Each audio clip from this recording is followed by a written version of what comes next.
That's an easy one.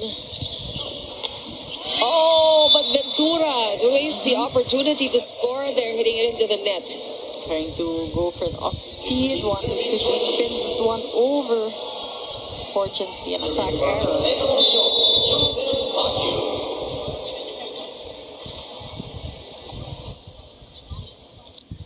Guerra gives an open set. The blocking, sabi nga naman dito sa side ng Orion, talagang kailangan nilang alagaan yung likod, yung kanilang mga receive, pero nandun din naman yung blocking nila. That's right. Good timing there for De Gia.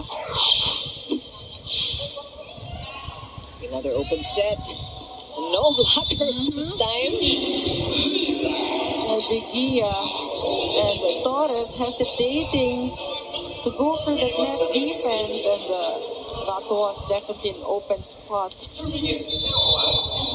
No problem scoring there for VNS. 21-16. Good first ball.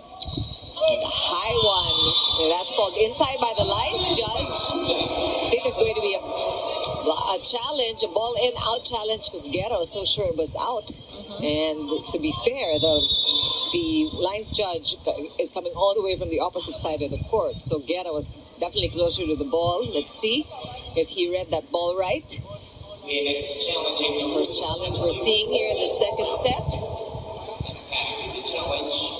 And we're noticing a lot of the errors on the attack and also the timing error on the blocks. And I think because we have so much volleyball on TV now, IL, we forget that volleyball is not in any way an easy sport. That's right. And nasasanay lang tayo dahil napakataas na ng kalibre ng volleyball in the UAAP and the pros, na pag nakikita natin nangyayari yung mga error dito in the under 18 league, medyo napapailing tayo. But if you think about it, these are kids who are just pushing their game to a higher level. And of course, when you do that, errors will happen.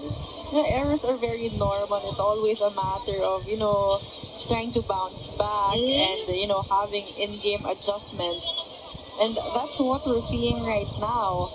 I mean, the errors that these players are committing, it's not very big errors. Yeah. Like, it's normal errors that a volleyball player usually commits because, again, volleyball is a game of adjustments, a game of momentum. Yeah. And also because they dare to go for the stronger serve or the more difficult attack, or they try to vary their plays. Always with a good intention behind the execution, whether it's faulty or whether it's successful or unsuccessful. And we are just so sure, win or lose, these kids are going